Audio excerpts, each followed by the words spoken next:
Lancement réussi ce matin depuis Kourou en Guyane et sous des trompes d'eau d'Arianespace qui met en orbite les 2 premiers satellites du projet européen Galileo, concurrent de l'américain GPS. Pour la toute première fois de son histoire, le lanceur russe Soyouz s'était lancé de Guyane, signe d'une nouvelle coopération russo-européenne. Pour autant, c'est bien de Toulouse que la mise à poste des 2 satellites doit se faire. En fait, on leur fait faire un certain nombre de manœuvres, on les met en fonctionnement, c'est-à-dire on les met en début de vie, ce qu'on appelle le début de vie, puisqu'au moment du lancement, le satellite, il est compacté sur le lanceur, il est tout fermé, si vous voulez, on lui déploie les ailes. Ce qu'on appelle les ailes du satellite, c'est le générateur solaire, ce qui lui donne la puissance.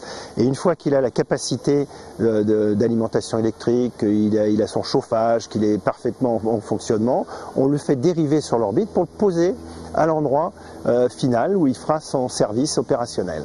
Et donc ça, c'est la fonction de Toulouse, c'est de faire ce qu'on appelle cette mise à poste.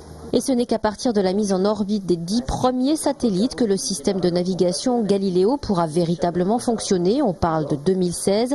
La constellation Galileo définitive devrait compter 27 satellites en orbite d'ici 2018.